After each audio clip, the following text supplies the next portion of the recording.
শাহবাগীদের বিরুদ্ধে rap song বানানোর জন্য থানায় গিয়ে মামলা করলো খান সাহেবের নামে। এটা শুনে প্রচুর হাসি পাইবে, প্রচুর। তোরা 1 মিনিট 20 সেকেন্ডে দুজন সামলাইতে পারস না, তোরে খান সাহেবের নামে মামলা করা লাগে? তাহলে মেগির মাইয়া এবার ভালো করে শুন, তোরা হয়তো একজনরে থামাই দিবি, লক্ষ খান সাহেব গড়ে গড়ে। জানাস তো বেটি, খান সাহেবের কলিজার ভাই ব্রাদার গুলা কিসে ভয় করে? তোরা অশ্লীলতা করবি, ওইটা ভালো কথা, আমরা মেনে নিলাম, বাট ওইটা নিয়ে কেউ প্রতিবাদ করলে তাদের নামে আবার জিটিও করবি বাজান। এটা কোন ধরনের লজিক আমি বুঝি না।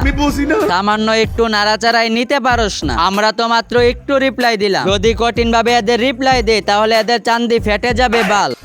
WhatsApp brother, this is Shyam and welcome back to it's শ্যামের জাকানাকা রোস্টিং ভিডিওতে। আমি একটা কথা বলি খান সাহেব, জীবনে ভালো কিছু করতে গেলে হাজারো বাধা বিপত্তি আসবে, এটাই সিম্পল। যেহেতু নামের শেষে রোস্টার অ্যাড করছো, তাহলে একটা কথা মনে রাখবা, জীবনে যত কিছু আসুক না কেন অশ্লীলতার বিপক্ষে কথা বলে যেতেই হবে। বিশ্বাস করো বাজান, তোমার শাহবাগীদের নিয়ে প্রত্যেকটা ভিডিও পুরোপুরি জায়গা মতে গিয়ে হিট করছে। তাই তো বাজান, চিল্লাচিল্লি শব্দটা একটু বেশি হচ্ছে। ধর্ম নিয়ে মজা করার পরও তাদের বিপক্ষে কেউ প্রতিবাদ করতে সাহস পায় না। যারা একটু প্রতিবাদ করে তাদের নামে জিটি হয়ে যায়। সত্যি কথা বাজান, আমি এদের বিপক্ষে কিছু বলতে গেলে কোনটা ভালো কথা কোনটা খারাপ কথা অটোমেটিকলি ভুলে যায়। তো বাজান, আমার মনে একটা কথা, ওইটা তোমাদের সাথে বলতে চাই। পৃথিবীতেও জানি বেঞ্চারা মানুষ আছে, আমি এদের না দেখলে বুঝতে পারতামই না কোনটা নারী কোনটা মাগি, আমি বুঝি না। তো বাজান, বি কেয়ারফুল। এই ম্যাগি গুলারে দেখলে আমার মাথা তো ব্যথা হয়। যখন দেখলাম এরা আবার ধর্ম নিয়েও নাচানাচি করে, তাহলে তোমরাই বলো শ্যাম যে আর এদের বাসনা দিয়ে কিভাবে পারে।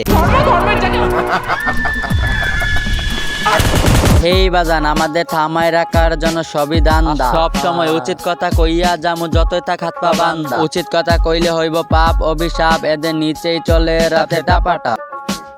আমরা সবাই জানি সব জিনিসের মধ্যে একটা না একটা লিমিট আছে, আর এরা গাঁজা খাওয়ার দুচনে কোনটা লিমিটেড আর কোনটা আনলিমিটেড ওইটা ভুলে গেছে। এদের অকর্ম কাজগুলা দেখে গালি দিতে পারতেছি না বাজান, কষ্ট কোথায় রাখি।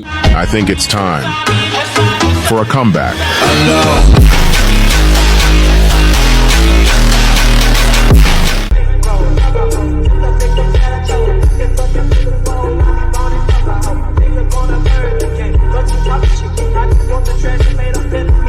তো তোমরা সবাই আমার জন্য দোয়া করো, কালকে আমিও মামলা খেয়ে যেতে পারি।